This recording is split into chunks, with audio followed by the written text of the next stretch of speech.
রান্নাঘর থেকে প্রত্যেকে শুভকামনা জানিয়ে আজকের পর্ব শুরু করছি। আজ আমি একটা বর্ষাকালীন একটা সবজির রেসিপি নিয়ে এসেছি। এটা পুঁই শাকের তরকারি। পুঁই শাক বিভিন্নভাবেই রান্না করা যায়। আমি একটু অন্যরকমভাবে একদম মশলা ছাড়া খুব হালকা করে রান্না করেছি। এটা ডাল, খিচুড়ি এসবের সঙ্গে খেতে খুব ভালো লাগবে। এখানে আমি সবজিগুলো আগে ধুয়ে নিচ্ছি।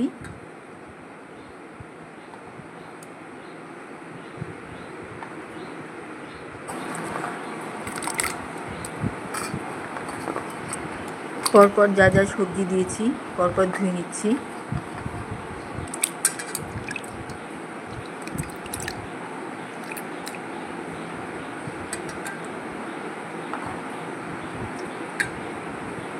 এটা একদম সেদ্ধ হবে, খুব একটা এটাকে খুব কষিয়ে রান্না বা সেরকম কিছু না,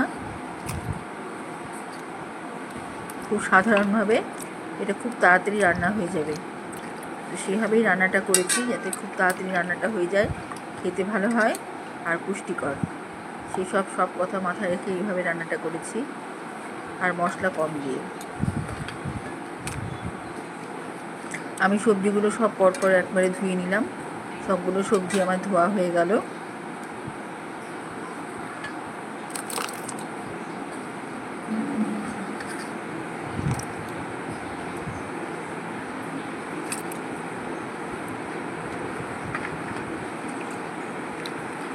এবারে আমি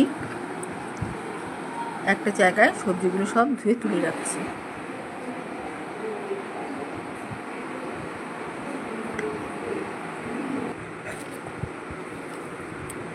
এখানে পুঁই শাক দিয়ে আমি রান্না করেছি। সেটা বাড়ির পুঁই শাক, টবে হয়েছে সেই পুঁই শাকগুলো। এখন বৃষ্টির দিন, প্রচুর ডালপালা ছড়িয়েছে, ওই জন্য ভাবলাম আজকে এই রেসিপিটাই করি। আর এটা যেহেতু খুব কম মশলায় খুব সুস্বাদু একটা অন্যরকমভাবে তৈরি করা, সেই জন্য ভাবলাম এই রেসিপিটাই আজকে শেয়ার করি। এখানে আমি পুঁই শাকটা আগে প্রেশার কুকারে করে ছোটো ছোটো টুকরো করে কেটে প্রেশার কুকারে সেদ্ধ করে নিচ্ছি। সেদ্ধ করে নিয়ে রাখলে যখন রান্না করতে যাব তখন খুব সফট হবে আর খুব বেশি একটা সময় লাগবে না। সর্ষের তেলে প্রথমে কুমড়ো আলু ভেজে নিচ্ছি।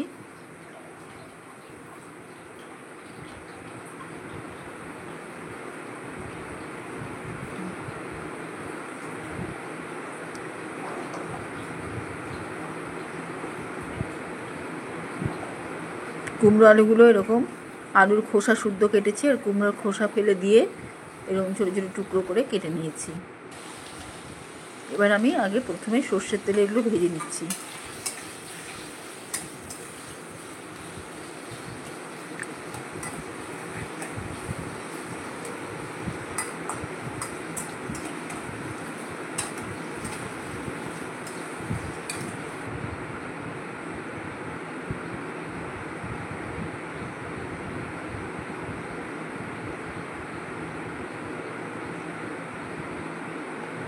এর আগেও পুঁই শাকের রান্না আমি শেয়ার করেছি, তবে এটা একদম হালকা সেদ্ধ কোনো মশলা ছাড়া, আর খেতে অবশ্যই খুব সুস্বাদু হয়। ওই জন্য এই ধরনের রেসিপিটা আজকে আবার শেয়ার করছি। এটা রুটি দিয়েও খুব ভালো লাগবে। এখানে আমি ভাজা হয়ে যাওয়ার পর একটু পাঁচফোড়ন দিলাম। আলু আর কুমড়ো ভাজা হয়ে যাওয়ার পরে দিয়ে আবার একটু ভেজে নিচ্ছি।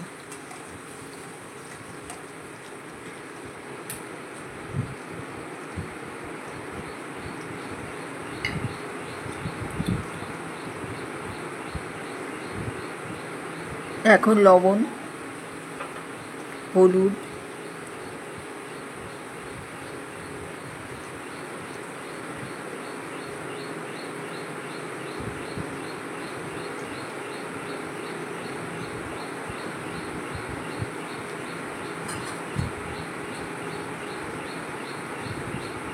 আর দিচ্ছি আদা লঙ্কা বেটে নেওয়া, মসৃণ করে বেটে নেওয়া না, একটু ছেঁচে নেওয়া আদা আর লঙ্কা। এবার আমি একটু জল দিয়ে দিলাম। এবার সব শুদ্ধ একটু এই হলুদ, লবণ, লঙ্কা, আদা, এতে 5 ফোড়নে এটা জল দিয়ে এই আলু আর কুমড়োটা সেদ্ধ হবে। আমি এখানে জিরে বা আর অন্য কোনো রকম মশলা ব্যবহার করিনি, কারণ সবজিগুলো অত্যন্ত ফ্রেশ সবজি। এগুলো বেশি মশলা টশলা দিলে সবজির নিজস্ব স্বাদ, গুণ সবই নষ্ট হয়ে যাবে। এবারে আমি এর মধ্যে কাঁঠালের বিচি দিলাম,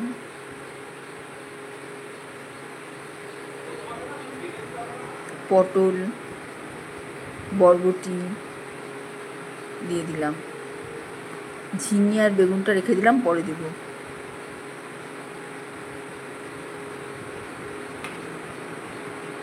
যেগুলো সেদ্ধ হতে একটু দেরি হবে সেগুলো আমি এইভাবে পরপর দিয়ে যাচ্ছি। এই মশলা গোলা জলেই এগুলো এবার সেদ্ধ হতে থাকবে।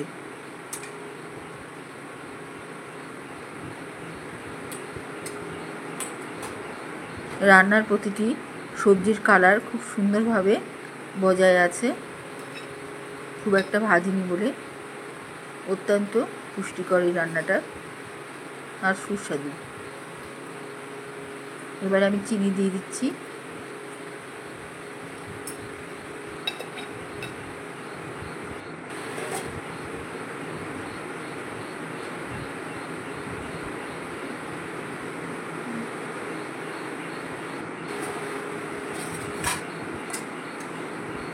অনেকটা মজে এসছে, আবার একটু নেড়ে চেড়ে দিচ্ছি। এখনও ঝিঙে, বেগুন, পুঁই শাক দেওয়া বাকি আছে।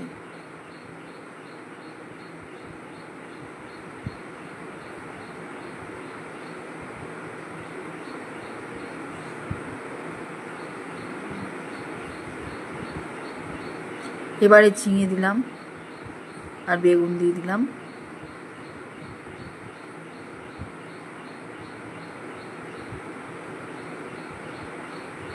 সবজির থেকে যে জুস বেরোবে তাতেই, আর মশলা গোলা যে জলটা আছে সব দিয়ে আস্তে আস্তে সিদ্ধ হতে থাকবে, মজতে থাকবে।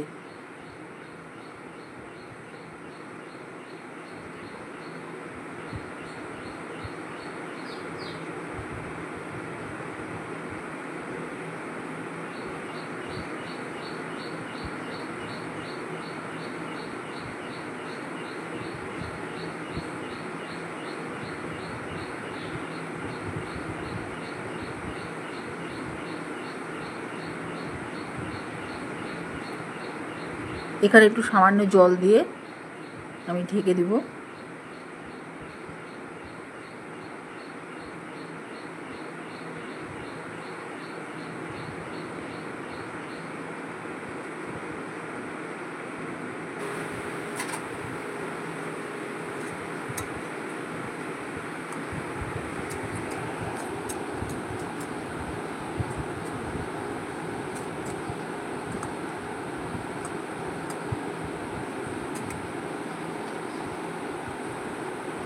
এবারে আমি পুঁই শাক যেটা সেদ্ধ করে নিয়েছিলাম, পুঁই শাকটা দিয়ে দিলাম।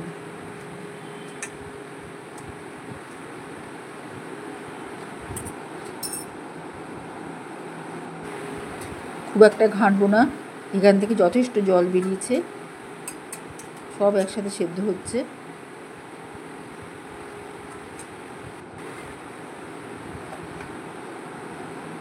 এবারে আমি এটা পুরোটা স্বাদ বজায় রাখার জন্য আবার একটু লঙ্কা গুঁড়ো, হলুদ গুঁড়ো, লবণ আর চিনি দিয়ে দিলাম। এবার এই মশলাগুলো শুদ্ধ আবার একটু মজিয়ে নেব।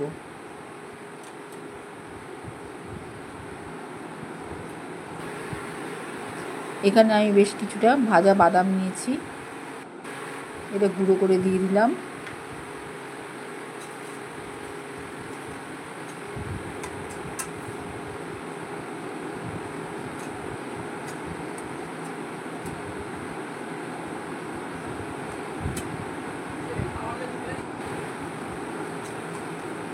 মোটামুটি রান্নাটা হয়ে এসছে আমার, সব কিছু সিদ্ধ হয়ে এসছে, সামান্য রসা রসা অবস্থায় আছে।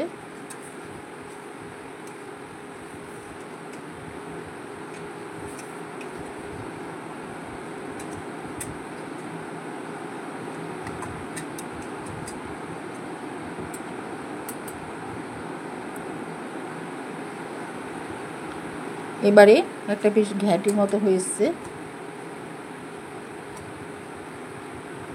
সব সিদ্ধ হয়ে একেবারে মাখা মাখা হয়ে এসছে।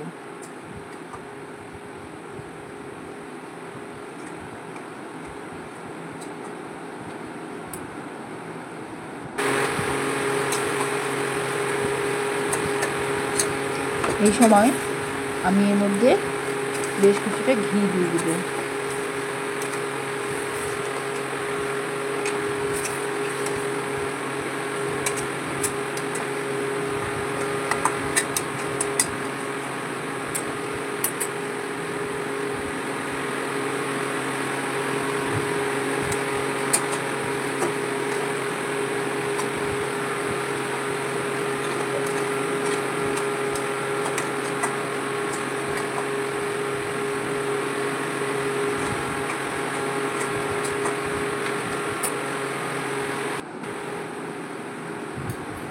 ঘি দিয়ে দেওয়ার পরে আমি সামান্য নেড়ে চেড়ে নামিয়ে নেব। জলটা পুরো টেনে গেছে এবং একেবারে গ্রেভিটা পুরো সবজির গায়ের সঙ্গে লেগে গিয়েছে। এবার একটু ঢেকে দিলাম, তেল ছাড়ছে, দেখাই যাচ্ছে সবজি থেকে তেল ছাড়ছে।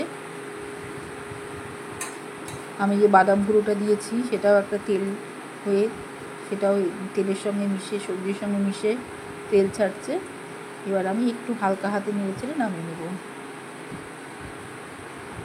খুব ভালো হয় খেতে, একদম ইউনিক অন্যরকম রেসিপি।